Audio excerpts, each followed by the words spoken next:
నమస్తే రమగారు. నమస్తే జయ. ఏదైనా ఒక దెయ్యం కథ చెప్పండి. అంత ఎక్కువ దయ్యం కాదు, కొంచెమే దయ్యం ఉన్న కథ చెప్పనా మరి? చెప్పండి. కథ అంతా దయ్యం లేదు, కొంతమేరే ఉంది. ఓహో. పూర్వం ఒక చిన్న ఊర్లో బంగారమ్మ అని ఒక అమ్మాయి ఉండేది. ఒక ఆవిడే అంత కలిగిన కుటుంబం కాదు, సామాన్య కుటుంబీకురాలు. పిల్లకి బంగారమ్మ అని పేరు పెట్టారు. ఆ బంగారమ్మ పేరుకు తగ్గట్టు ఆవిడకి మహా బంగారం పిచ్చి. చిన్నప్పుడు పెళ్ళికి వాళ్ళ నాన్న ఏదో ఒక సూత్రాలు తాడు అది పెట్టి పెళ్లి చేశాడు. పెళ్ళయ్యాక చక్కగా బంగారం కొనుక్కోవచ్చు బాగా అనుకుంది. అయితే వాళ్ళు ఏం చేశారు, వాళ్ళు మా స్థితి లేని వాళ్ళు కదా, తాలూకా ఆఫీసులో గుమాస్తాగా ఉన్న వెంకటరమణ అనే అబ్బాయిని చూసి ఆ అబ్బాయికి ఇచ్చి పెళ్లి చేశారు. ఈవిడ ఏ సందర్భం వచ్చినా బంగారం కొను, చంద్రహారం చేయించు, వంకీ చేయించు, వడ్డాణం చేయించు అడిగేది. ఏదో చిన్న నల్లపూసలు, ఓ పై మెళ్ళలోకి ఒక చిన్న గొలుసు, ఓ ఉంగరము, ఓ చెవులకు బుట్టలు అట్లాంటివి ఎప్పుడో చేయించేవాడు. చాలా తక్కువ, చిన్న చిన్న వస్తువులు. ఇవేముంది అందరికీ ఉండేవే. అయితే బంగారం అంటే ఆయన ఒకసారి కసిరి కేకలేశాడు. నేనేమన్నా జమీందారుని అనుకున్నావా? జమీందార్ గారి దగ్గర గుమాస్తాను, నేను తాలూకా ఆఫీస్ గుమాస్తాని. నా దగ్గర అంతంత బంగారాలు నా వల్ల కాదు. నువ్వు ఇంకోసారి అడిగావంటే మీ పుట్టింటికి వెళ్ళిపోవు, నువ్వు వాళ్ళు కొనిపెడతారేమో, కొనుక్కో అని కేకలేశాడు. దాంతో హతాసురాలు అయిపోయింది. ఏదో చిన్న 2 చిన్నాలు వస్తువులు మెల్లిగా చేర్చుకునేది తప్ప ఇంకా పెద్దవి చేయలేకపోయింది. ఒక కొడుకు పుట్టాడు కాలక్రమంలో. వాడి పేరు గోవింద్. అయితే గోవింద్కి వాళ్ళ నాన్నలాగా చిన్న ఉద్యోగం కాదు, మంచి ఉద్యోగం లభించింది. లభించేసరికల్లా ఈ లోపల ఏమైంది, వాళ్ళ పక్కింట్లో ఎవరిదో పెళ్ళి అయితే ఆ పిల్లాడికి బోల్డ్ కట్నం ఇచ్చారు. బోల్డ్ కట్నం ఇస్తే వాళ్ళు ఏదో పొలం కొనుక్కున్నారు ఆ కట్నం డబ్బుతోటి. ఈవిడికి ఏమనిపించింది, మనవాడికి కూడా శుభ్రమైన ఉద్యోగం వచ్చింది, పిల్లాడు చెయ్యెత్తి ఎదిగాడు, మంచి సంబంధం వచ్చి బాగా డబ్బులు వస్తే బంగారం కొనుక్కుందాం. పిల్లాడి పెళ్లికి చంద్రహారము, వడ్డాణము ప్లాన్లో ఉంది ఆవిడ. సరే, ఏదో సంబంధాలు వస్తున్నాయి ఒకటి ఎర్ర. ఈ లోపల ఈ గోవింద్ ఏం చేశాడు, వారి స్నేహితుడు పై ఊళ్ళో ప్రకాశం అని ఒకడు పెళ్లి చేసుకుంటుంటే ఆ పెళ్లికి వెళ్ళాడు. ఆ రోజుల్లో పెళ్ళంటే ఇప్పట్లాగా ఊరికి మొహం చూపించి భోజనం చేసి వచ్చే పెళ్ళిళ్ళు కాదుగా, 4 రోజులు వెళ్ళాలి. అక్కడ 3 రోజులు ఉండి వచ్చాడు. ఈ 3 రోజుల్లో ఏమైంది, ఈ అబ్బాయి వెళ్ళి దిగంగానే ఆ పెళ్లి కూతురి బాబాయ్ కూతురు, మేనమావ కూతురు, ఇంకో పిల్ల కమల, చక్కటి పిల్ల, ఎంత చక్కగా ఉందో, చేసుకుంటూ ఇట్లాంటి పిల్లనే చేసుకోవాలని భావించాడు. పెళ్ళికి 3 రోజుల ముందే వెళ్ళాడు ఈ అబ్బాయి. పెళ్ళైన మరుసటి రోజు వచ్చేద్దామనుకున్నాడు. ఈ 3 రోజులు 1-2 రోజుల్లో ఈ పిల్ల వెనకాల తిరగటం మొదలుపెట్టాడు. పిల్ల చాలా చక్కటిది, చక్కగా వినయం వందనం ఉన్నాయి, మంచి పనిమంతురాలు. చూస్తే ఆ ప్రకాశాన్ని అడిగితే ఏమన్నాడు, వీళ్ళు చాలా పేదవాళ్ళు రా, వాళ్ళ దగ్గర ఏమీ లేదు, పేదవాళ్ళు, వాళ్ళని మీకేమీ కట్టం కానుకంటే, కట్టం కానుకేందుకు ఇంత చక్కటి పిల్ల ఉంటే శుభ్రంగా పనిచేస్తోంది. ఆ రోజుల్లో పిల్లలకి చదువులు, ఉద్యోగాలు, ఆలోచనలు ఉండేవి కాదు కదా. వంట చేయటం, చక్కగా ఇంటి పని చూసుకోవటం, గొడ్డు గోదా అంటే మొక్కమోడు, మొగ్గుడు గోదా, పిల్ల మేక వీటిని చూసుకోవటం వచ్చి లక్షణంగా ఉంటే చాలు. సంపాదనల ఆలోచనలు అసలు లేనే లేవు. మన కాలంలో కూడా తక్కువే, ఇప్పుడు కదా వచ్చినాయి అవన్నీ. సరే, ఏమైంది, ఆ పిల్ల తండ్రితోటి మీ అమ్మాయిని నాకు ఇచ్చి పెళ్లి చేయండి అంటే, నాయన పెళ్లి ఖర్చులు కూడా పెట్టుకోలేము మేము, మా వల్ల కాదు, మరి ఎట్లా పెళ్లి చేయాలో కూడా తెలియట్లేదంటే, పోనీ వీడి పెళ్లితో పాటే నా పెళ్లి కూడా చేసేయండి, ఇక్కడే నేను కూడా పెళ్లి చేసుకుంటానని ఆ ప్రకాశాన్ని ఒప్పించాడు. ఆ ప్రకాశం వాళ్ళది కలిగిన కుటుంబం. వాళ్ళు ఏమన్నారు, సరే పిల్ల నచ్చింది, ముహూర్తం మంచిది, ఎవరికైనా పెళ్లి చేసుకోవచ్చు, ఏముంది, ఇంకో 2 పీటలు ఇస్తే అదే పురోహితుడు అదే మంత్రం చదువుతాడు, అదే భోజనాలతో సరిపోతుంది అని చెప్పి ఆ ప్రకాశం వాళ్ళ మావగారు తమ కజిన్ బ్రదర్ అయిన ఈ కమలా వాళ్ళ నాన్నతోటి ఒప్పించేసి పెళ్లి చేసేసాడు. పెళ్లి చేసుకుని చక్కగా మర్నాడు కొత్త భార్యని అతని మామని వెంబడి పెట్టుకొచ్చాడు గోవింద్. తల్లి చూసి నిర్కాంతపోయింది. లోపలికి వచ్చాడు, అమ్మ ఇదిగోనే నీ కోడలు, సమయం లేదు, ముహూర్తం మంచిది, నా నక్షత్రానికి కూడా సూట్ అవుతుందని చెప్పారని పెళ్లి చేసుకొచ్చాను, ఇదిగో వీళ్ళ అమ్మా నాన్న అన్నాడు. సామాన్యమైన బట్టల్లో పసుపు తాడు, నల్లపూసలు తెప్పిస్తే ఏమీ లేని పిల్ల తల్లి కళకళ్ళాడుతోంది, కానీ మెళ్ళో చిన్నమంత బంగారం కూడా లేని పెళ్లి కూతుర్ని చూసేసరికల్లా నిర్ఘాంతపోయింది బంగారమ్మ. ఎవరెవరా పెళ్లి చేసుకోవటం ఏమిటి, ఓ కట్నం కానుక మంచి చెడు లేకుండా హాత్తేరి అని తిట్టింది. తిట్టేసరికల్లా అత్తయ్య దండ పెడుతుంటే, ఎవతే నీకు అత్త పో బయటికి అంది కోడల్ని. వాళ్ళేమో అలాగా, అక్కయ్య గారు పిల్ల నచ్చింది మీ వాడికి, నేను కూడా అంత స్థితిమంతుణ్ణి కాను, ముహూర్తం బాగుందని కన్యాదానం చేసేసాము, మమ్మల్ని క్షమించండి అని వాళ్ళు అంటుంటే, ఎవరు నీకు అక్కయ్య గారు పో బయటికి అని వాళ్ళని తిట్టింది. వాళ్ళ అమ్మా నాన్నని తిట్టింది, పిల్లని తిట్టింది. గోవింద్ అన్నాడు, నువ్వు ఏమన్నా సరే ఈ అమ్మాయి నా భార్య, నేను వివాహం చేసుకొచ్చాను, ఈ పిల్లని ఇంట్లో పెట్టుకోవాల్సిందే. వీళ్ళ పరిస్థితి ఏంటి? ఇది ఈ అమ్మాయి బంగారం భర్త ఉన్నాడు కదా వెంకటరమణ, ఆయనకి అనారోగ్యం వచ్చి ఉద్యోగం విరమించుకుని ఇంట్లో ఉన్నాడు. వాళ్ళ ఇల్లు నడవాల్సింది గోవిందుడితోటే. ఆ మొగుడు కనుక ఉద్యోగం ఉండి వాళ్ళ కథ నడుస్తుంటే ఆవిడ కొడుకుని పొమ్మనేది. ఇప్పుడు పొమ్మని అనలేదు, ఇల్లు వాడే నడుపుతాడు. కొడుకు పెళ్లి వల్ల రావాల్సిన కట్నం కానుక, బంగారం, చంద్రహారం, వంకి వడ్డాణాలన్నీ పోయినాయి. ఇక ఆ కోడల్ని 2 కళ్ళా చూసేది కాదు, ఆ బంగారం మండిపోయేది. దీనివల్లే నా బంగారపు సరదా తీరకుండా పోయిందని. పిల్ల ఇంటెడు పని చేసేది. ఇవిడేం చేసేది? పని మనిషిని మానిపించేసింది.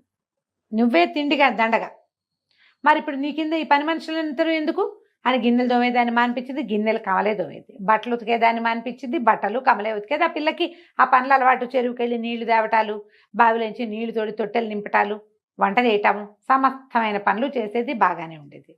ఈవిడికి ఊళ్ళు మంటగా ఉండేది. మంటగా ఉండి, నీకు ఇదే కాదు, నీకు ఇక ఒంటిపూట భోజనమే, నీ భోజనం కూడా మాకు ఎక్స్ట్రానే. పొద్దున పూట తింటాను వీలేదు, రాత్రిపూట పిల్లాడు ఉంటాడు కాబట్టి, కొడుకు ఉంటాడు కాబట్టి వాడితో పాటే నువ్వు భోజనం చేయాలి. పొద్దున నీకు మెతుకు కూడా పెట్టననేసింది. వంట పిల్ల చేసేది, అత్తగారు మావగారు అన్నం తినేవారు, ఆయన తిని పడుకునేవాడు, ఒంటో బాగుండదు కాబట్టి. ఈవిడ చచ్చినా మా కోడలికి అన్నం పెట్టేది కాదు. పెట్టకుండా ఒక 10 రోజులు గడిచినాయి. ఈ 10 రోజుల్లో అబ్బాయి ఏదో కచేరీలో హడావిడిలో ఉండి బాగా గమనించలా. ఒక 10వ రోజుకి అప్పుడు తెలుసుకున్నాడు పిల్ల చిక్కిపోయిందని. ఇదేమిటి ఇంత చిక్కిపోయావు నువ్వు, ఇంత సన్నగా అయిపోయావు, జాకెట్ అంతా వదిలేపింది, రవికి ఎందుకు వదిలేయింది, ఇంత సన్నబడిపోయావేమిటి అని అడిగాడు. సమాధానం ఆవిడ అత్తగారు ఏం చెప్పిందంటే, ఒకవేళ గనక అబ్బాయికి ఈ విషయం చెప్పేవో దొంగతనం వంటగట్టి నిన్ను మీ పుట్టింటికి పంపించేస్తాను శాశ్వతంగా అని గట్టిగా చెప్పేసింది. ఇప్పుడు ఆ పుట్టింట్లో ఆ గతి కూడా లేదు. మొగుడు చక్కగా ముద్దుగా చూసుకుంటాడు, ప్రేమగా ఉంటాడు, మంచివాడు, ఇల్లు వాకిలి కళగా అన్నీ బాగున్నాయి. దీన్ని వదిలిపెట్టుకుని ఏం వెళ్తుంది పాపం, ఈ కాలం పిల్ల కాదుగా, నోరు మూసుకుని ఊరుకుంది. ఈ 10వ రోజు రాత్రి పెరట్లో కూర్చుని ఏడుస్తూ కూర్చుంది. ఆకలి, పుట్టింటికి వెళ్ళిపోవాలని ఉంది, తిండి సరిపోవటం లేదు దానికి, ఏం చేయాలో తెలియక ఏడుస్తుంటే ఆ ఇంటి వెనకాల ఒక కానుగ చెట్టు ఉంది.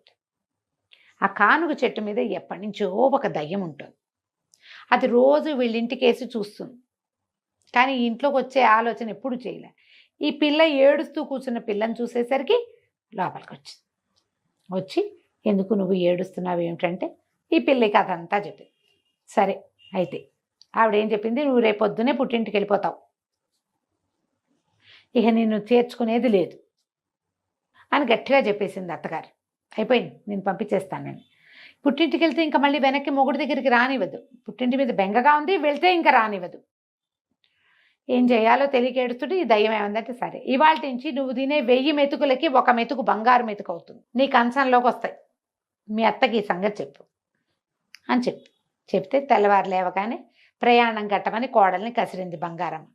అప్పుడు అత్త ఇదేం చెప్పింది, రాత్రి మా గృహదేవత పెరట్లో కనపడింది, అదొకటి చెప్పింది నాకు, దయ్యం అని చెప్పల.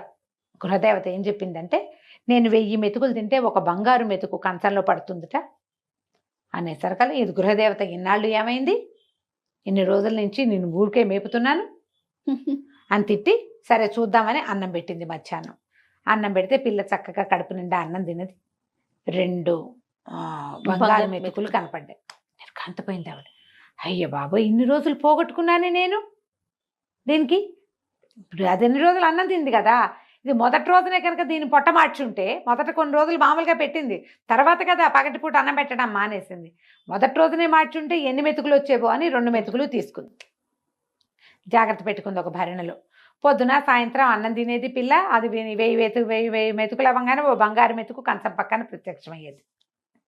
అత్తగారి కోడలి కంచం తనే తీసేది, ఆ మెతుకులు ఏరి పెట్టుకునేది. క్రమంగా ఆవిడ ఏం చేసింది, ఇది 2 మెతుకులే వస్తున్నాయి, ఇది ఇంతే తింటుంది, ఇంకొంచెం తినాలని బలవంతం చేయటం మొదలుపెట్టింది. 3000 మెతుకులు తింటే 3వ మెతుకు వస్తుంది అని బలవంతం చేయటం. రోజు అన్నం ఎక్కువ తినేసరికి పిల్ల ఆపసోపాలు పడిపోయింది. ఒకనాటి రాత్రి పిచ్చి కడుపులో నొప్పి వచ్చింది దానికి. ఈ బలవంతపు తిండి తినలేకపోతోంది. తొడ్లో కూర్చొని ఏడవటం మొదలుపెట్టింది. ఇప్పుడు మెతుకులు వచ్చేసరికల్లా, ఎప్పుడైతే బంగారం మెతుకులు వచ్చినాయో దీని పుట్టింటికి పోతుంది. ఈ సొమ్ము చచ్చినా కోడల్ని పుట్టింటికి పంపల. మధ్యలో పండగలు వచ్చినాయి, పబ్బాలు వచ్చినాయి, పుట్టింటి నుంచి కబురు వచ్చింది, అయినా సరే పంపల. వాళ్ళు కొట్టేస్తారు మనకు వచ్చే బంగారం. ఆవిడ భరి నిండా పోసు పెట్టుకుంది వాటిని, ఏదో చేయించుకోవాలి రేపొద్దున.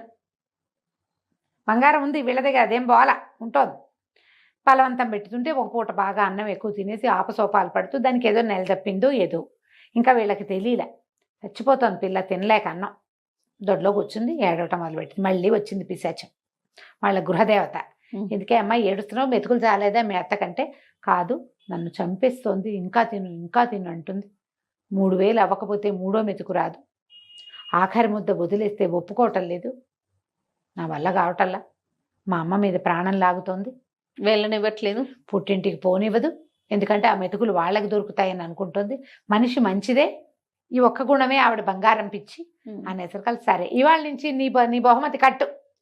రేపటి నుంచి మీ అత్త ఎన్ని పూటలు అన్న మానైతే అన్ని బంగారు కాసులు లభిస్తాయి, మెతుకులు కాదు కాసులు అని చెప్పేసరికల్లా తెల్లారి పొద్దునే లేచింది కమల. నిద్ర లేచి అత్తయ్య రాత్రి మా గృహదేవత వచ్చింది, మరేమో నన్నేమో పుట్టింటికి వెళ్ళమంది, ఇక నాకు మెతుకులు రావుట, నా వరం అయిపోయిందిట, మీకే మీరు ఎన్ని పూటలు తిండి మానేస్తే, రోజులో ఎన్ని పూటలు తిండి మానేస్తే అన్ని బంగారు కాసులు కంచం బోర్లించి పెడితే కంచ కింద ఉంటాయి అనేసరికి ఆవిడ ఆశ్చర్యపోయింది. అవునా అంది. గృహదేవతను నమ్మాలి, ఇంతకుముందు బంగారు మెతుకులు ఒప్పే అయ్యింది కదా. సరే నువ్వు వెళ్ళు, నువ్వు పుట్టింటికి వెళ్ళవే అని బండి కట్టించి, ఎందుకంటే ఇంకా కోడలతోటి ప్రయోజనం లేదు, అది ఎక్కడున్నా ఒకటే. ఈ అబ్బాయి ఏం చేశాడు, గోవింద్ కూడా భార్య మరీ ఏడాది అయిపోయింది, పాపం దానికి అమ్మా నాన్నని చూడాలని ఉంటుందిగా, చిన్నపిల్లని పెళ్ళాన్ని పంపించేసి. ఈవిడేం చేసింది, ఆ పూట పొద్దున అన్నం మానేసింది. సాయంకాలం కంచం ఎత్తేసరికల్లా కంచ కింద బంగారు కాసు నిర్ఘాంతపోయింది. అయ్య బాబోయ్, బంగారమే ఇంత కాసు, అంతకుముందు మెతుకు ఎంత ఉంటుంది, మెతుకు సన్నగా ఇంతే ఉంటుంది, ఇది చాలా బాగుంది. కాసు తీసి డబ్బీలో వేసింది. మర్నాడు ఏమనుకుంది, 2 పూటలు మానేద్దాం అని చెప్పి 2 పూటలు మానేసింది. 2 బంగారు కాసులు వచ్చింది, ఆ 2 డబ్బాలో వేసుకుంది. పుట్టినప్పటి నుంచి తింటున్నాం వెధవన్నాం, ఓ 3 పూటలు తినకపోతే ఏమవుతాను నేను, ఏం కాదని 3 పూటలా మానేసింది. మానేస్తే ఆ కంచం దగ్గరికి వెళ్ళి వంగి తీసుకోవటానికి కూడా సత్తు చాలే ఆవిడికి. ఈ నీరసంగా ఈడుస్తూ పోయి 3 కాసులు తీసుకుంది. 4వ రోజు మానేసేసరికల్లా మరి అన్నం మానేసేసరికి ఏమవుతుంది, ఓపిక ఉండద్దు, ఇక కళ్ళు తిరిగిపోతున్నాయి, కాళ్ళు తేలిపోతున్నాయి, పని చేసే సత్తా లేదు, పని చేసే పిల్లేమో పుట్టింటికి వెళ్ళింది, కోడలు లేదు, గూట్లోకి వచ్చినాయి. కొడుకుని అడిగింది, ఒరే నువ్వు ఒకసారి మన వైద్యుడు గారి దగ్గర, ఊళ్ళో వైద్యుడు ఉన్నాడు కదా, ఆయన అడిగి జావ కానీ మజ్జిగ కానీ ఏదైనా అన్నానికి భిన్నం తీసుకుంటే అది భోజనంతో సమానం అవుతుందా అవదా కనుక్కో. మజ్జిగ తాగైనా బతుకుదాం అనుకుంది, మజ్జిగ తాగి బంగారు కాసులు సంపాదించాలి అనేసరికల్లా వీడు పరిగెత్తుకుంటూ వైద్యుడి దగ్గరికి వెళ్ళాడు. ఏమిటి ఇదేం ప్రశ్న ఇటా అడుగుతుంది ఏంటి అమ్మ అనుకున్నాడు. మరి తెలియలా, అమ్మ నీరసంగా ఉందని తెలుస్తోంది కానీ ఆవిడ ఎందుకు నీరసంగా ఉందో వాడికేం తెలుసు. భర్త ఏమో పడుకుంటాడు, ఆయన చూడటల్లా ఆవిడ అన్నం తిన్నదో లేదో. వెళ్ళేసరికల్లా వైద్యుడు అన్నాడు, మంచినీళ్ళు తప్ప అన్నీ భోజనమే, మజ్జిగ భోజనమే, పాలు భోజనమే, జావా భోజనమే, మంచినీళ్ళు ఒక్కటే భోజనం కాదు. మంచినీళ్ళతో ఎంతసేపు ఉంటారు. కానీ 5వ రోజు 6వ రోజు వచ్చేసరికల్లా మంచాన పడిపోయింది ఆవిడ, గుడ్లు తేలేసేసింది, బొక్కబోర్లా పడిపోయింది. పడిపోయేసరికల్లా నిర్ఘాంతపోయాడు, ఏమిటి అమ్మ ఇట అయిపోయిందని గబగబా తండ్రిని లేపి, నానా అమ్మని చూసుకో, ఒక మాట నేను వెళ్ళి వైద్యుడిని గాకేసుకొస్తానని. ఈ లోపల పక్కింటి పిల్లాడు ఎవడో ఉంటే, ఒరే నాయన ఎడ్ల బండి ఏదైనా వెళ్తుంటే చూసి ఆగమేఘాల మీద మా అత్తారింటికి వెళ్ళి మా ఆవిడ్ని తీసుకురా, మా అమ్మకి ఏదో అయిపోయింది, కళ్ళు తిరిగి పడిపోయింది అని కబురు చేశాడు. కబురు చేసి వైద్యుడి దగ్గరికి వెళ్ళాడు. వైద్యుడికి ఏమో అంతుపడుతుంది, ఇంత పిచ్చ నీరసం ఈవిడికి ఎందుకు వచ్చిందో వైద్యుడికి తెలియలా. ఆయనకు అంత చెబితే కాదు, నేను అన్నం తింటలేదని చెప్తే కదా. ఆవిడ ఆ పరిస్థితుల్లో కూడా ఈ బంగారు కాసులు వస్తున్నాయంటే ప్రజలకు తెలిసిపోతే ఎట్లా, నోటంచి మాట కూడా లేదు, పడిపోయింది అంతే. ఈ వైద్యుడు వచ్చి మాట్లాడి చేసి వెళ్ళి ఆయన ఏదో పొట్లాలు ఇచ్చేసరికి ఈ బండి మీద వెళ్ళిన కుర్రాడు ఒక 2 గంటల్లో 3 గంటల్లోనో కమలని వాళ్ళ ఇంటి నుంచి బండి ఎక్కించుకు తీసుకొచ్చేసాడు. ఈ కమల రావటం మంచానికి అంటుకుపోయి గూట్లోకి వచ్చిన అత్తగారి చూడగానే భోర్మని, అయ్యో అత్తయ్య ఇట అయిపోయావేమిటి అత్తయ్య అని కావలించుకునేసరికి ఈవిడికి బంగారం కంటే కావలింత ఎక్కువగా తోచింది. ఎవరంటారు మన్ని, అదే కదా, నువ్వు ఇలా ఎందుకు అయిపోయావు, అయ్యో నీకు ఎంత కష్టం వచ్చింది అంటారా. 50 ఏళ్ళు వచ్చిన వాళ్ళకి ఎవరంటారమ్మా, పిల్లలే కాదు అనేది. అది అనేసరికల్లా ఆవిడ కళ్ళలోంచి నీళ్ళు వచ్చినాయి. అయ్యో అత్తయ్య నీరసం పుట్టిందండి అని గబగబా బియ్యం వేయించి అంత జావ చేసి పట్టించింది. ఆ జావ తాగేసరికి ఓపుకొచ్చింది ఆవిడకి.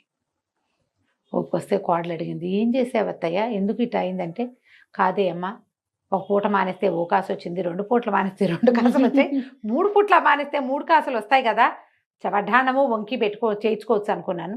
అన్నం మానేసేసరికి నిస్త్రాన్ని వచ్చింది అని అనేసరికి కోడలంది, అవన్నీ చేయించుకోవడానికి నువ్వు బతికుండద్దు, అదే కదా. చేయించుకుని పెట్టుకుంటే అందం ఉండాలి కదా మనిషికి. ఆ మాత్రం మటసంగా ఉంటే ఓ వస్తువు పెట్టుకున్న అందం చందం, నువ్వు ఇట్ట అయిపోతే ఇంకేం వస్తువు అందం అత్తయ్యా. ఆవిడకే అనిపించింది. పిల్ల గబగబా 4 పనులు చేసేసింది. సాయంకాలం అయ్యేసరికి వేడివేడిగా అన్నం వండేసి అత్తగారికి అన్నం పెట్టింది. కాసులు లేవు, ఏం లేవు. ఆవిడకి అనిపించింది, అన్నం కదా మనకు కావాల్సింది, వెధవ బంగారం.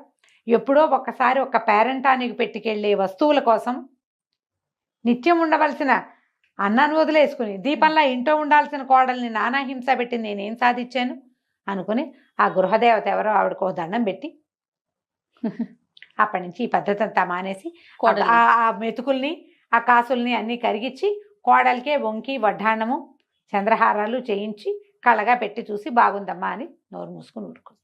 బంగారం భ్రమ తీరిపోయింది. అన్నం కంటే బంగారం ఎక్కువ. అదే కదా కదా, బంగారు కణికలు మింగలేం కదా, ఎవరేం కదా. కథ కంచికి మనం ఇంటికి. చాలా బాగుందండి. నమస్తే రమగారు. నమస్తే రమగారు. నమస్తే జయ. రమగారు, దెయ్యాలు భూతాలు పిశాచాలు ఇలాంటి కథలు చెప్తారు కదా, ఏదైనా ఒకటి. దెయ్యాలు భూతాలు కాకుండా యక్షుల కథ చెప్తాం. పూర్వమట సింధు దేశపు రాజుగారికి 2 కుమారులు ఉండేవారు. సంజీవకుడు, జీవకుడు. చాలా బుద్ధిమంతులు. 2 సమానమైన పరాక్రమాలు అవి కలిగిన వాళ్ళు. వాళ్ళిద్దరు ముందు నుంచి ఒకే వస్తువుకు పోటీ పడే గుణం కలిగి ఉన్నవాళ్ళు. రాజుగారికి పెద్ద కొడుకైన సంజీవకుడు అంటే ఇష్టం. అతను బాగా యుద్ధ విద్యలు నేర్చినవాడు, సమర్థుడు, తెలివైనవాడు. జీవకుడు కూడా మంచివాడే, ఇతనికి యుద్ధ విద్యలు అవి వచ్చు. కానీ సంజీవకుడు అంత బ్రైట్ కాదు బహుశా. కానీ జీవకుడు చాలా సమయస్ఫూర్తి అవి కలిగినవాడు, తెలివిగా ఉండేవాడు. పెద్ద అబ్బాయి కంటే చిన్న అబ్బాయి తెలివైనవాడు, పెద్ద అబ్బాయి బలశాలి. అయితే వీళ్ళిద్దరిలో రాజుగారికి పెద్ద అబ్బాయి అంటే ఇష్టం. తన తర్వాత రాజ్యానికి వస్తాడని, బాగా యుద్ధ విద్యలు అవి తొందరగా నేర్చుకున్నాడని, అలా కొంచెం ఒక పెద్ద పిల్లల మీద ప్రీతులు కనపడుతూ ఉంటాయి. అవునండి. వీళ్ళకు ప్రధానమంత్రి గారు ఒక ఆయన ఉన్నాడు. ప్రధానమంత్రి గారికి వాసంతిక అని ఒక కూతురు ఉంది. ఈ అబ్బాయిలు ఇద్దరు వెంటనే 1 సంవత్సరం గ్యాప్తో పుట్టిన వాళ్ళు. వాసంతికి వీళ్ళకంటే కొద్దిగానే చిన్నది, కానీ చిన్నప్పటి నుంచి కలిసి ఉన్నారు. ఈ 2 అబ్బాయిలకి వాసంతికని పెళ్లి చేసుకోవాలని ఉంది. రాజుగారు తేల్చుకోలేకపోయారు, మంత్రి గారు తేల్చుకోలేకపోయారు. ఏమన్నారు, మీలో ఎవరో ఒకళ్ళు ఊరుకుంటే రెండో వాళ్ళకి అమ్మాయి నుంచి పెళ్లి చేస్తానన్నాడు. వాళ్ళిద్దరూ తగ్గేదేలే అన్నారు. తగ్గల. అయితే ఏమైంది, సరే పట్టాభిషేకం చేసే సమయం దగ్గరకు వస్తుంది, వివాహం కావాలి. వివాహానికి ఒక పోటీ పెడదాం అనుకున్నారు. ఏం పెడదాం పోటీ? సరే ఏమన్నారు, కోట గోడెక్కి రాజకుమారులు 2 చెరుకో బాణము వేయాలి. ఎవరి బాణం ఎక్కువ దూరం పోయిందో వాళ్ళకి వాసంతికినిచ్చి వివాహం చేస్తారు, పట్టాభిషేకం చేసేస్తారు. సరే అబ్బాయిలు 2 బాణం వేశారు. కోట గోడ దాటి రాజవీధులు దాటి పడింది సంజీవకుడి బాణం. యువరాజు బాణం దొరికింది, ఇక్కడ దొరికింది అన్నారు. దూరంగా కనపడింది. జీవకుడు వేసిన బాణం అసలు కనపడలా. అది ఎక్కడికి వెళ్ళిపోయిందో మరి. వెళ్ళిపోయింది కాబట్టి అది దూరం వెళ్ళింది అనుకోవడానికి వీల్లేదు, అది ఎక్కడో పడిపోయింది, కనపడలా. కాబట్టి పోటీ విరమించేసినట్టు, సంజీవకుడే గెలిచినట్టు ప్రకటించేశారు. వాసంతికనిచ్చి వివాహం, పట్టాభిషేకం. ఈ పెళ్లి పట్టాభిషేకం సందట్లో జీవకుడిని ఎవ్వరూ పట్టించుకోవాలి. ఈ జీవకుడికి ఆశ్చర్యం వేసింది. అన్నయ్య డెఫినెట్గా నాకంటే బాగా వేస్తాడు, నాకు తెలుసు. కానీ నాది కూడా ముందో వెనకో ఎక్కడో పడి ఉండాలిగా బాణం, ఎందుకు కనపడలేదు అది అని చెప్పి వీళ్ళంతా పట్టాభిషేకం హడావిళ్లలో ఉంటే అతను తను బాణం వేసిన దిక్కుగా నడిచి వెళ్ళాడు. ఎంతో దూరం వెళ్ళిపోయాడు. కనీసం ఒక 70 ఆమడలు నడిచాక ఒక కొండ వచ్చింది. అక్కడ ఇతనికి తన బాణం దొరికింది. ఆశ్చర్యపోయాడు. ఏమిటి ఇంత దూరమా, నాకు అంతుందా, లేదే. కానీ ఇతను ఒకటి ఏం గమనించాడు, ఇప్పుడు ఇతను మనం ఇటు నుంచి బాణం వేసామనుకో, మూలిక ఎటు వెళ్తుంది, మూలిక ఎక్కడ ఉండాలి, అటు ఉండాలి అంతే కదా. ఆ మూలుకు ఇడు తిరుగుంది. ఎవరైనా చేత్తో పుచ్చుకొచ్చి పడేశారా ఇక్కడ? ఎట్లా వచ్చింది ఇది ఇక్కడికి? వస్తే వచ్చింది, ఇటుందేంటి మూలుకు, పోనీ నేనే వేశానంటే అటు ఉండాలిగా. అలాగని ఆలోచిస్తూ ఇతను ఆ బాణాన్ని చేత్తో పుచ్చుకుని ఆ కొండకి దగ్గరగా వెళ్ళేసరికల్లా అతనికి ఆ కొండలో ఒక తలుపు కనపడింది. కొండకి తలుపు ఉంటుందా ఎక్కడైనా? ఆశ్చర్యపోయాడు. ఏంటిది ఇట్లా తలుపు? ఆ కొండ అప్పుడు ఇంకా దగ్గరికి వెళ్ళేసరికి కొండ ఇట్లా విచ్చుకుంటున్నట్టు తెలిసింది. ఆ మధ్యలో ఉంది ఆ తలుపు. అతను ఆ తలుపుని తోసాడు. తోస్తే లోపల ఒక మహానగరం ఉంది. ఎంత పెద్దదో, ఎన్ని తోటలున్నాయో, ఇల్లు వాకిళ్ళు మేడలు, దగదగాయమానంగా మెరిసిపోతున్న గోపురాలు, శిఖరాలు ఎంత బాగున్నాయో. అందరూ మనుషులు భలే ఉన్నారు, వాళ్ళు ఎవరు మనుషుల్లాగా లేరు, యక్షుల్లాగా ఉన్నారు. చాలా ఆశ్చర్యపోయాడు ఇతను. ఆ బాణం పుచ్చుకుని వెళ్తుంటే అతనికి ఒక సౌందర్యవతి అయిన యక్ష రాజకుమార్తె కనపడింది. అడిగాడు, మీరెవరు? మా రాజ్యానికి ఇంత దగ్గరలో ఇంత కొండ ఉందేమిటి, ఈ కొండలో ఇంత నగరం ఉండటం ఏమిటి, మాకెప్పుడూ తెలీదే ఇక్కడ యక్షులు ఉన్నారని అనేసరికల్లా ఆవిడ నవ్వింది. ఆవిడ పేరు సరసీరుహలోచన. ఆమె పేరా? ఓ, ఆవిడ సరసీరుహ. అమ్మాయి ఏమందంటే, మేము ఎప్పుడు ఇక్కడే ఉన్నాం, నిన్ను చిన్నప్పటి నుంచి చూస్తున్నా, నేను చాలా చిన్నతనం నుంచి. నీ సమయస్ఫూర్తి, నీ తెలివితేటలు, నీ విధానం నాకు మొదటి నుంచి నచ్చినాయి. నీకు వాసంతికి తగిన భార్య కాదు, సంజీవకుడే ఆ అమ్మాయిని పెళ్లి చేసుకుంటాడని నేనే నీ బాణాన్ని తెచ్చేశా. ఓహో, చిన్నప్పటి నుంచి నిన్ను గమనిస్తున్నాను నేనంటే ఇతను ఆశ్చర్యపడి, యక్షకన్యకవు కదా, నన్ను ఎందుకు చూస్తున్నావు నువ్వు అంటే, నాకు నువ్వు నచ్చావు, మాకు కావాల్సిన వాళ్ళని మేము పెళ్లి చేసుకోవచ్చు, మా నాన్న మా వాళ్ళు ఏం కాదనరు అని నువ్వు నాతోటే ఉండిపోమంది. ఈ అమ్మాయిని చూస్తే వాసంతికి ఎందుకు పనికిరాదు దీని ముందు. ఈ సరసీరుహ ఈ అమ్మాయి ఏమో ఇది కదా, మరి యక్షిణి కదా, ఆ యక్షలోకంలోనే ఉండిపోయాడు. వాళ్ళు ఈ అబ్బాయిని చాలా చేశారు, గౌరవించారు, మర్యాద చేశారు, బోల్డన్ని అతిథి మర్యాదలు చేశారు, ఫుడ్స్ రకరకాలు. అక్కడ ఉన్నవి ఏమిటి, ఆ నగలేమిటి, ఆ నాణ్యాలు ఏమిటి, ఆ కిరీటాలు ఏమిటి, ఆ స్నానాలు ఏమిటి, ఆ స్నానం చేయించే విధానం ఏమిటి, ఆ ఈత కొలనులు ఏమిటి, అబ్బో అసలు చెప్పలేమన్నమాట. ఆ నగర సౌందర్యము, ఆ పట్టణం ఇది మామూలుగా లేదు. ఎన్నాళ్ళో ఉండిపోయాడు. ఆ అమ్మాయినిచ్చి పెళ్లి చేసేశారు ఈ సరసీరుహని ఇతనికి, ఈ జీవకుడికి. జామని ఉన్నారు. ఒక 2 నెలలు అయ్యాక ఇతనికి కొత్త ఈ హడావిడి అన్నీ తగ్గిపోయి అంతా అలవాటు అయ్యాక నాన్న అన్నయ్య గుర్తు రావటం మొదలుపెట్టారు. ఏమిటో ఇన్నాళ్ళు అయింది, వాళ్ళు నా గురించి ఏమనుకుంటున్నారు, పట్టాభిషేకం చేసుకున్నానని వెళ్ళిపోయాను అనుకున్నారో ఏమిటో. ఒక్కసారి వెళ్ళి నాన్నని చూద్దాం, అన్నయ్యని చూద్దాం, వాసంతికి ఎట్లా ఉందో, రాజ్యం ఎట్లా ఉందో, అమ్మ ఎట్లా ఉంది, ఏ ఊహలు వచ్చినాయి. కొంచెం దిగులు పడ్డాడు.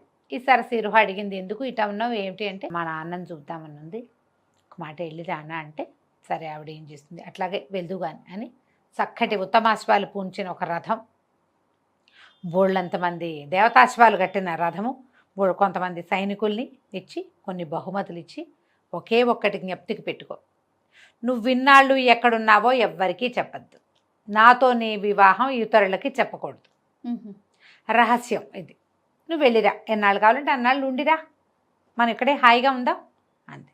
అలాగే అన్నాడు. ఇతను ఈయన లోపల ఉన్న రాజ్యానికి రాజు, మరి యువరాణిని పెళ్లి చేసుకున్నాడు కదా, ఆ అమ్మాయి, ఆ రాజ్యం అమ్మాయిది. సరే వెళ్ళాడు. ఈ రాజు మంత్రులు అందరూ ఆశ్చర్యపోయారు. సడన్గా ఎక్కడి నుంచో వచ్చి ఊడిపడ్డట్టు, ఆకాశం నుంచి ఊడిపడ్డట్టుగా వచ్చిన జీవకుడిని చూసేసరికల్లా భయపడి చచ్చారు. వీడేదో గొడవ చేయడానికి వచ్చాడు అనుకున్నారు. నువ్వు ఎక్కడున్నావు అని అడగల. ఇతను వాసంతికని ప్రేమించాడు. రాజ్యము అన్నయ్యకే ఇచ్చాం, వాసంతికని అన్నయ్యకే ఇచ్చాం. ఏదో దురుద్దేశం మధ్యలో మనసులో పెట్టుకుని వెళ్ళిపోయాడు. ఇప్పుడు దురుద్దేశంతో వచ్చి ఉంటాడు. అలాగని అనుమానపడ్డారు మంత్రులు, సామంతులు. రాజుగారికి చెప్పారు, జీవకుడు సజావైన ఉద్దేశంతో రాలేదు, ఆనుపాను చూసుకోవడానికి వచ్చాడు, ఏదో ఒకరోజు యుద్ధానికి వస్తాడు. రాజు అంత మనసిచ్చి ఉండల చిన్న కొడుకుతోటి. ఇతను అదేం పట్టించుకోలే, హాయిగా అందరితోటి గడిపాడు, విందులు వినోదాలకి తిరిగాడు, అటు ఇటు.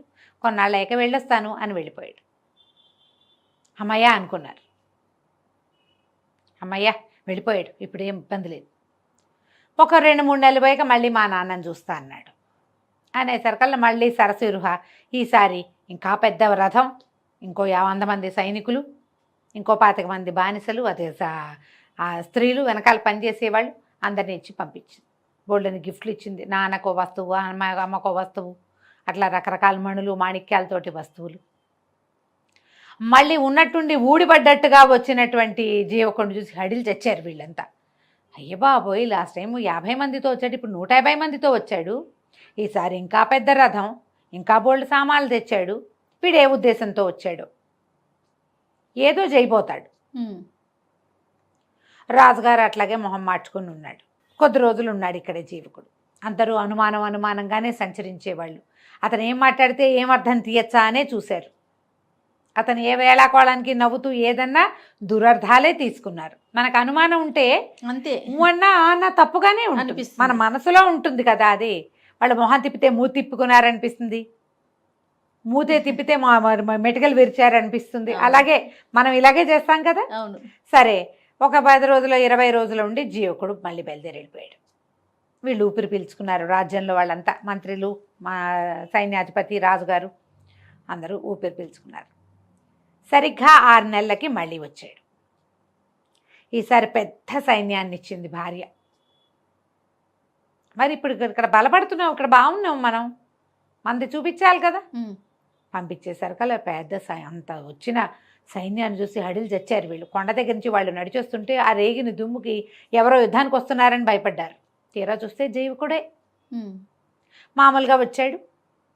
సరే, అప్పుడు వీళ్ళు ఏమనుకున్నారు, వీడికి ఏదో సహాయం లభిస్తోంది, ప్రతిసారి సైన్యం పెరుగుతోంది, వీళ్ళందరూ మామూలు మనుషుల్లాగా లేరు, వీడికి ఏదైనా దైవికమైనది లభించిందా, గంధర్వులో, యక్షులో, కిన్నర్లో, కింపురుషులో, రాక్షసులో, ఏమైనా పిశాచగణాలో ఏవో హెల్ప్ చేస్తున్నాయి. అందుకని ఎక్కడా లేని విడ్డూరమైన ఒక గిఫ్ట్ అడగండి జీవకుడిని, ఈసారి వచ్చినప్పుడు తెమ్మని. తెచ్చాడా?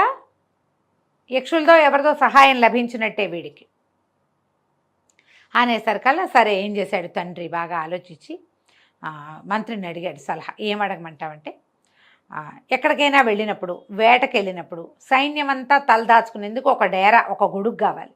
ఆ గొడుగు అరిచేతిలోనే పట్టాలి. అలాంటి గిఫ్ట్ ఏదైనా పట్టుకురమ్మని. జీవకుడికి అర్థం కాదు. తండ్రి అడిగాడు కదా, తీసుకుపోయి భార్యకి చెప్పాడు. మా నాన్న ఆయనకి పెద్ద డేరా లాగా ఉండే గొడుగు కావాలట, అది అరిచేతిలోనే పట్టాలట, విప్పితే పెద్దది కావాలట, వేటకి వెళ్ళినప్పుడు, యుద్ధానికి వెళ్ళినప్పుడు, గట్టు మీద నుంచినప్పుడు ఇట్లా గొడుగులాగా ఉండాలి, కానీ అది మళ్ళీ పెద్దదిగా ఉండకూడదంటే అలాగే ఎంతలోకి అలాగే ఇద్దాం ఈసారి అంది.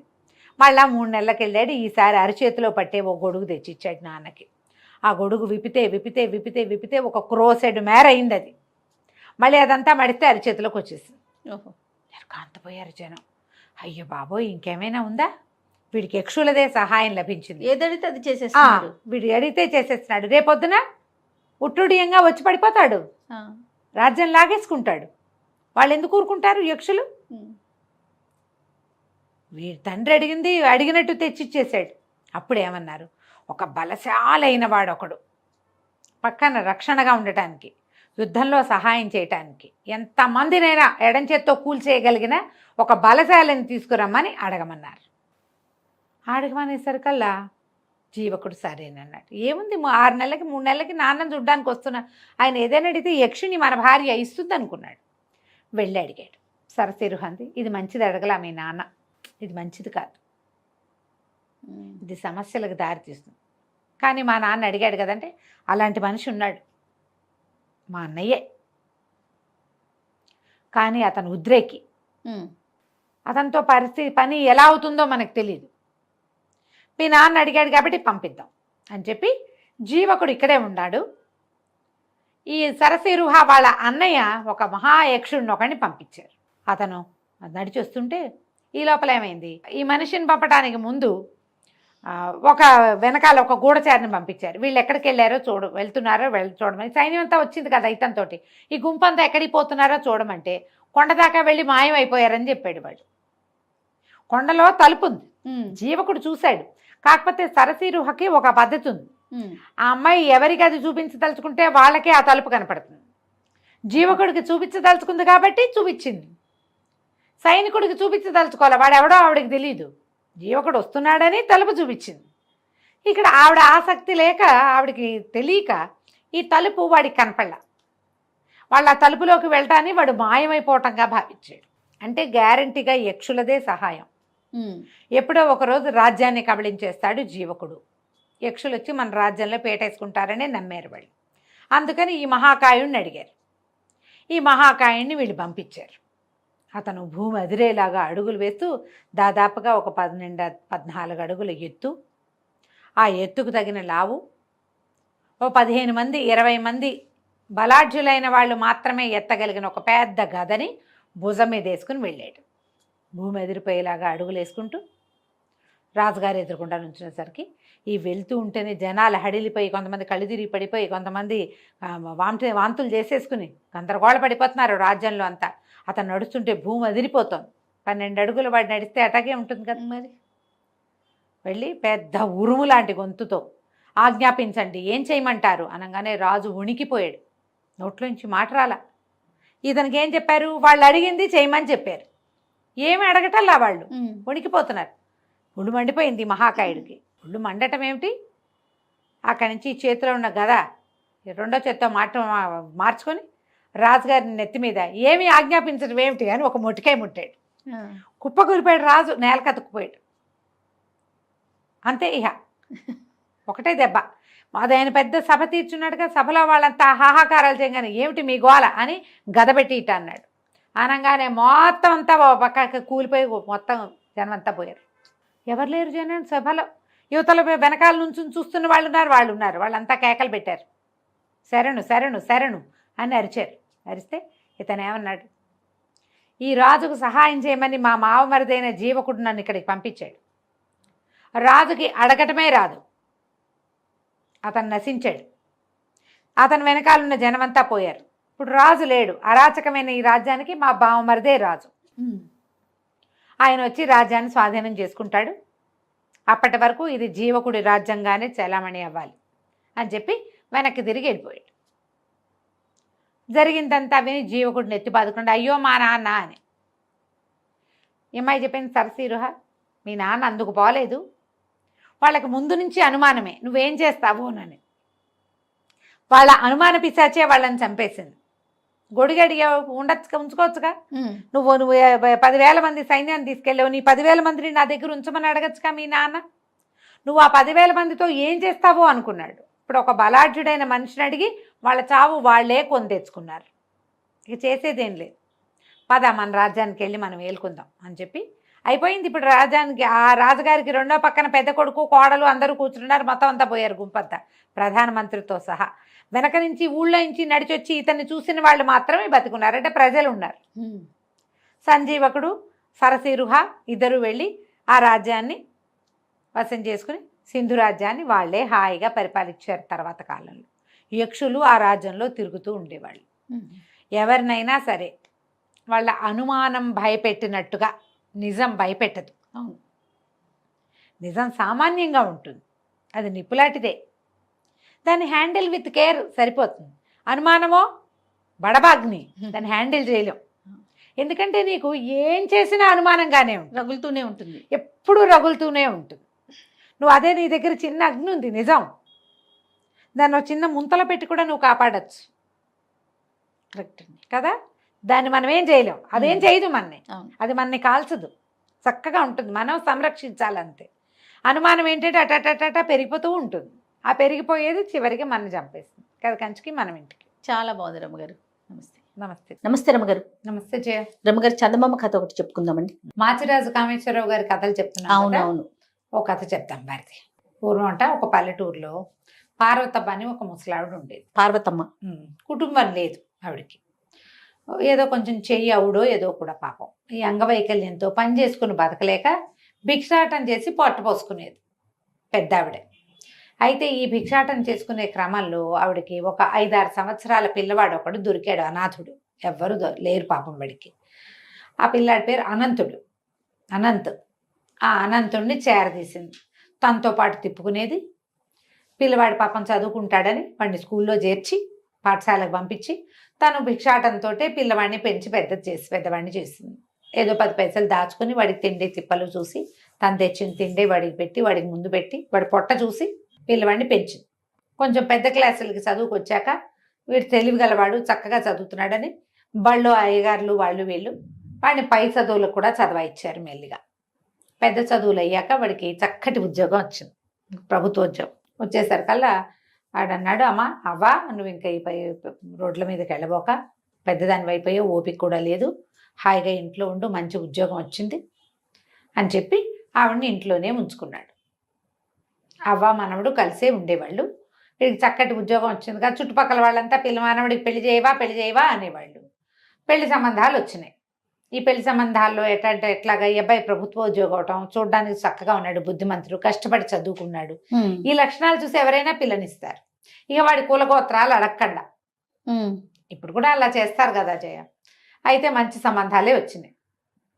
వస్తే పొరుగుళ్ళో ఉన్న ఒక ప్రభుత్వోద్యోగి కుమార్తెని ఈ అబ్బాయికి ఇచ్చి పెళ్లి చేశారు. ఆ పిల్ల పేరు అమల.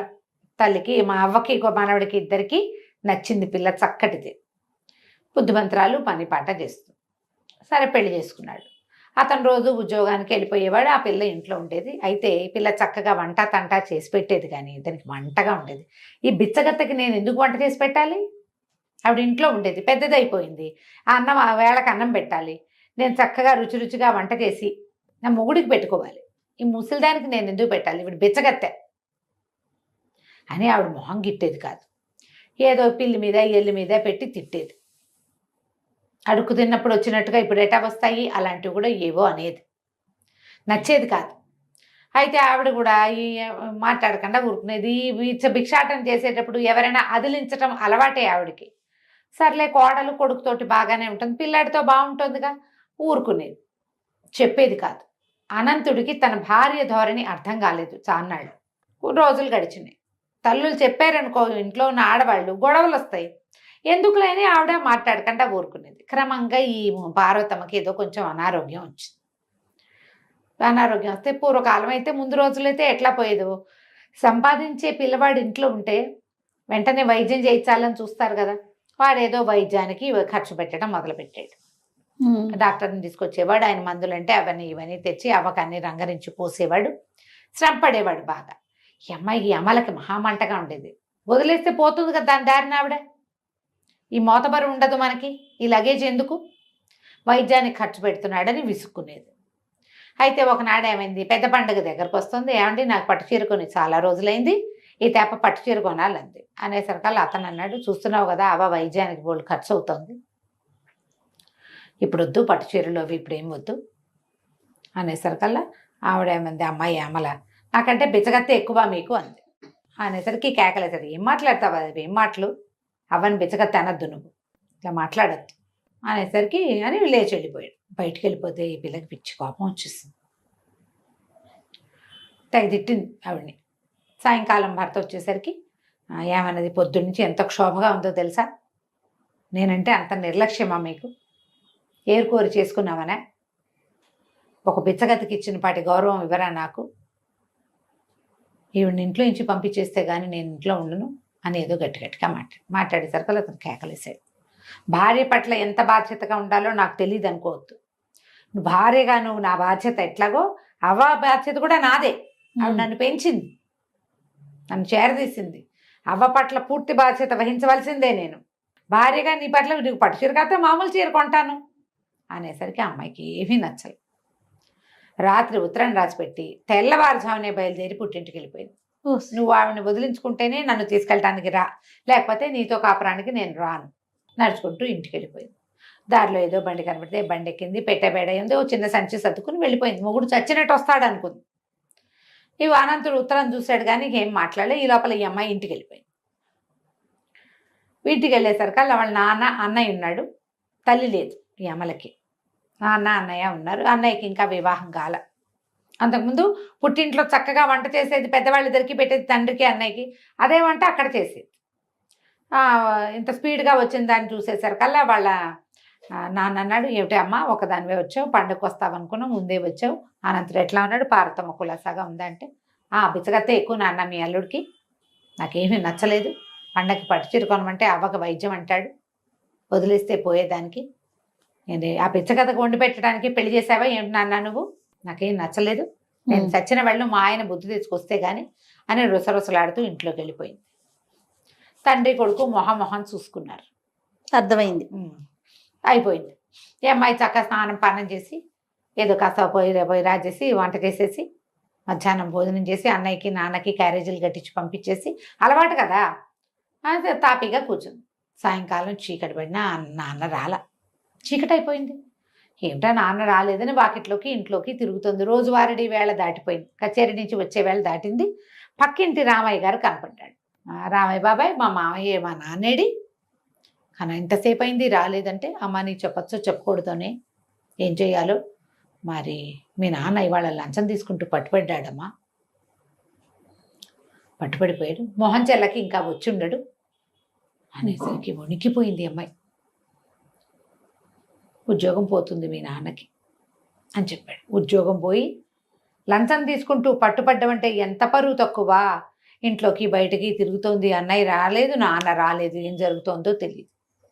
వాకిట్లో కూర్చుంది చాలాసేపు. ఇంతలో పెరట్లో ఏదో అలికిడయ్యి గబగబా పెరట్లోకి వస్తే వాళ్ళ నాన్న ఏదో కాగితం రాసి కాగితాన్ని నూతిగట్టు మీద పెట్టి ఎక్కడికో వెళ్ళిపోతూ కనపడ్డాడు. పరిగెత్తుకుంటూ వెళ్ళింది. నాన్న నాన్న ఉండు నాన్న అని ఆ కాగితం పట్టుకొచ్చింది.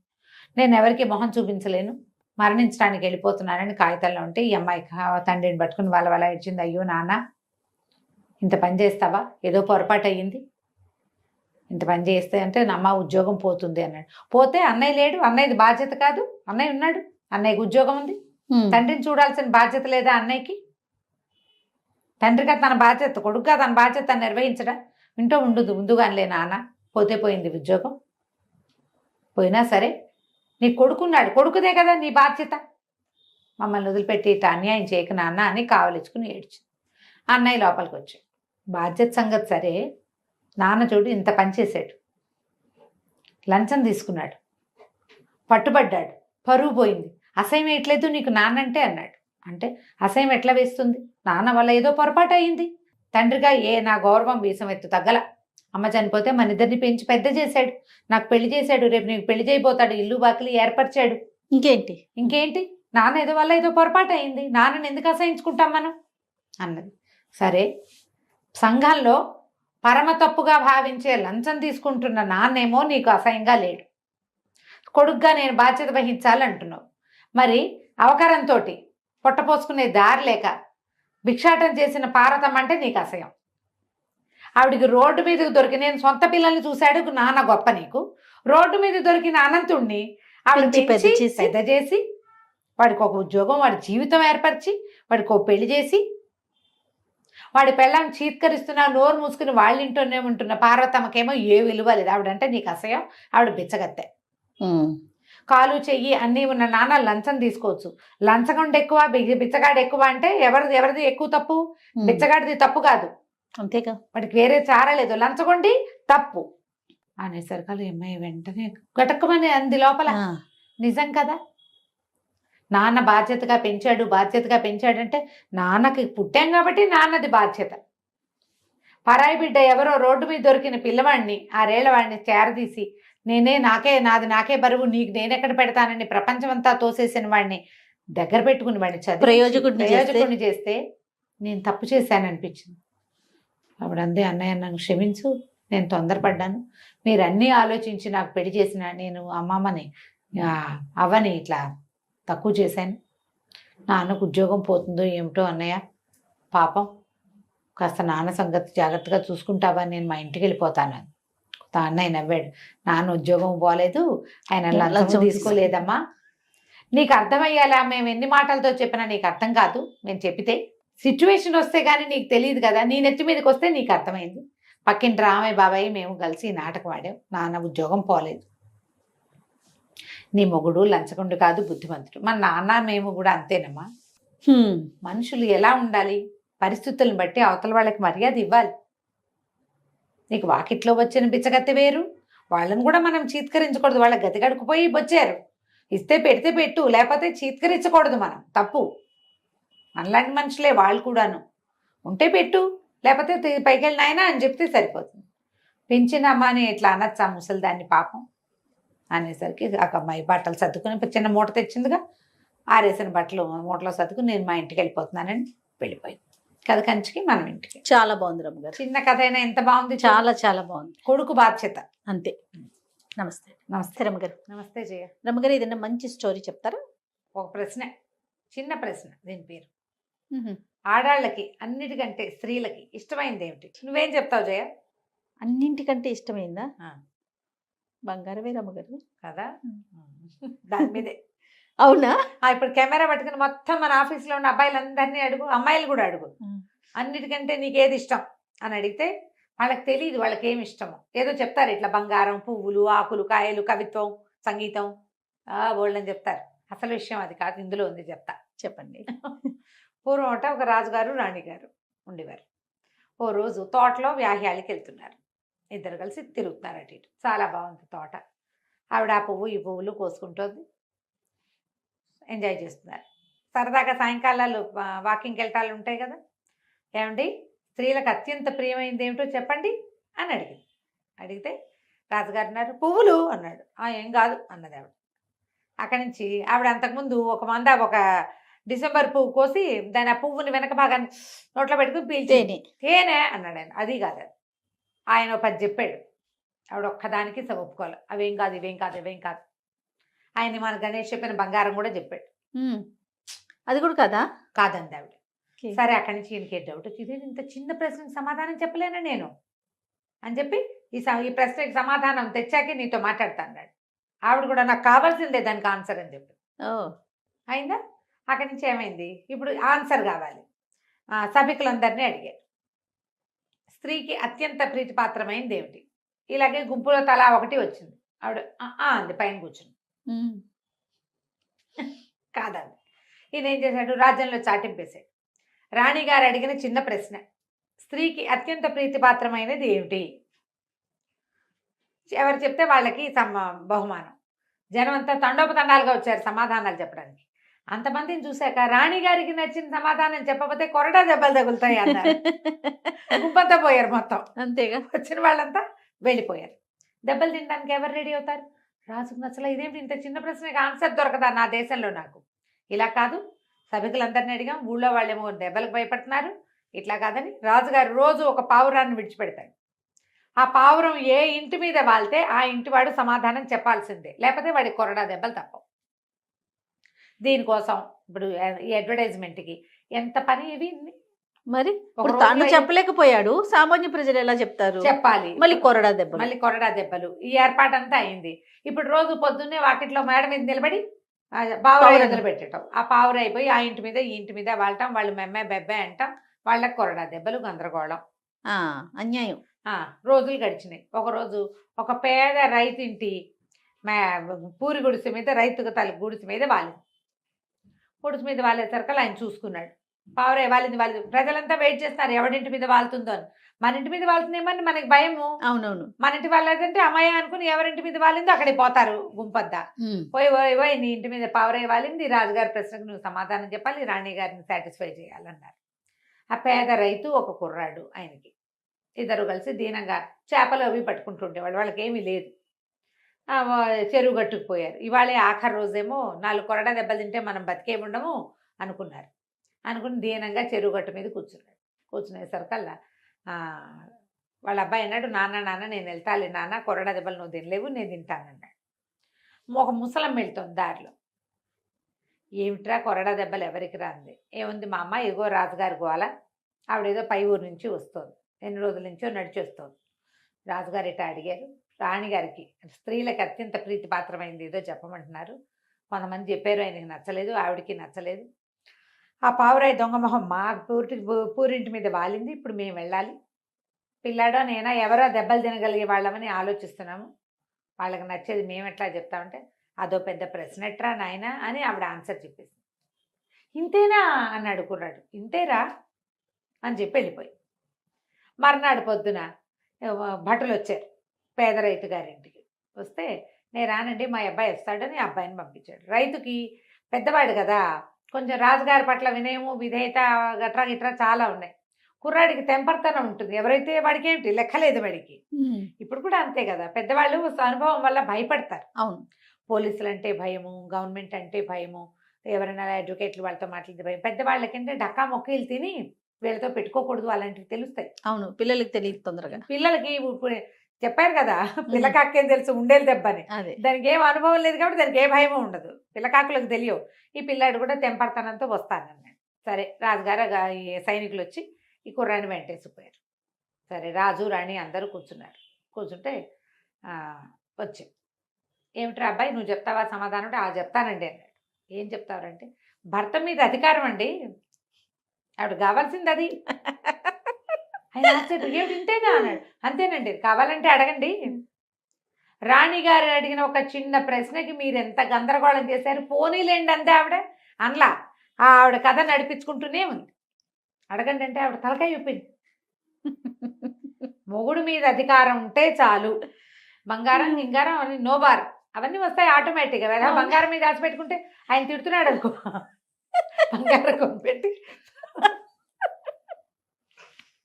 దీనికి బంగారం పిచ్చి అంటాడు. అలా కాదు, పిచ్చి అనకూడదు, పిచ్చి అనకూడదు. ఆవిడ ఏదంటే అది మేడమే కరెక్ట్ అనాలి. మేడం ఏదంటే అది బాగుంది. ఇప్పుడు అవునా కదా చెప్పు. 100% నో బంగారం, ఒపీనియన్ మారిపోయింది. బంగారం టింగారం అక్కర్లా మనకి. వాళ్ళు మనం అన్నదానికి అవునంటే చాలు. అది నీవు బంగారం కొనుక్కోగలిగే దశలో ఉన్నా, కొనుక్కోలేని దశలో ఉన్నా. చిన్న కుటుంబం, వీళ్ళకి బంగారాలు లేవు, టింగారాలు లేవు, కానీ మొగుడు ఆవిడ మాట కాదండు. బంగారం అక్కర్లా, మాట వినే మొగుడు అంతే చాలు. మగవాళ్ళకి సాటిస్ఫాక్షన్లు ఉండవు వాళ్ళ జీవితంలో. పెళ్ళా మాట విన్నా వాళ్ళకి బోర్ కొడుతుంది కొన్నాళ్ళకి, ఆడాళ్ళకి బోర్ కొట్టదు. మాట వినే మొగుళ్ళు ఎప్పుడు బోర్ కొట్టరు. బాగుంది. దండం పెడుతున్నాడు గణేష్. అమ్మ, ప్రతి వాళ్ళు ప్రశ్నించుకోండి, ప్రతి మగవాళ్ళు మా ఆవిడకి ఏం కావాలి లేదా నాకేం కావాలి, ఆడవాళ్ళు అనుకోవాలి. నాకేం కావాలంటే మా ఆయన నా మాట వినడం కావాలి. జనరల్ గా అసలు నేను చేసే ఏ కంటెంట్ జేపీ చూడరండి, కానీ ఈ వీడియో నేను చూపించాను, నీకే స్పెషల్ ఇది అని చెప్పేసి. సో నేను కూడా డాక్టర్ గారు అసలు ఇప్పటిదాకా ఆయన యూట్యూబే లేదు ఆయన ఫోన్ లో. ఈ ఒకటి నేను చూపించండి రమ్మ గారు. డెఫినెట్ గా అందరు ఆడవాళ్ళందరూ మీ భర్తలకి చూపించండి, మీ ఫ్రెండ్స్ కి పంపించండి, దీన్ని ప్రచారం చేయండి. ఉద్యమం లాగా తీసుకెళ్దామా? బాగుంది. స్త్రీలకు కావాల్సింది ఏంటంటే మాట చెల్లుబడి, నీ ఇష్టం అనాలి, అంతే చాలు. అదొకటి చాలు. ఇంకేం ఇచ్చినా ఇవ్వకపోయినా ఏం పర్వాలేదు, వాళ్ళు ఏం ఇవ్వక్కర్లా, నీ ఇష్టం అంటే చాలు. అన్ని వచ్చినట్టే, అన్నీ వచ్చినట్టే. ఈ మాట చెప్పాక రాజుగారు ఇంత గోల్ చేసింది ఎందుకు, ఆవిడ మాట కోసం. ఇప్పుడు ఇలా కావాలి ఆవిడకి, ఆవిడ ఏదంటే అది జరిపేసేదే కావాలి, అంతేనండి. సరే, ఆయన మెచ్చుకుని ఈ కుర్రాడికి 4 ఎకరాలు పొలం ఇచ్చి, పేద రైతుగా ఉండదురా, కొంచెం గట్టి రైతుగా ఉన్నాయినా, నా కళ్ళు తెరిపించావు నువ్వు, ఇంకోసారి ఇలాంటి పని చేయకూడదు, మళ్ళాగానే ఉంటుంది రాజ్యం అంతా అని 4 కొరుక్కున్నాడు రాజుగారు. కథ కంచుకి మనం ఇంటికి. చాలా బాగుంది రమ్మగారు, సూపర్. నమస్తే అండి. నమస్తే.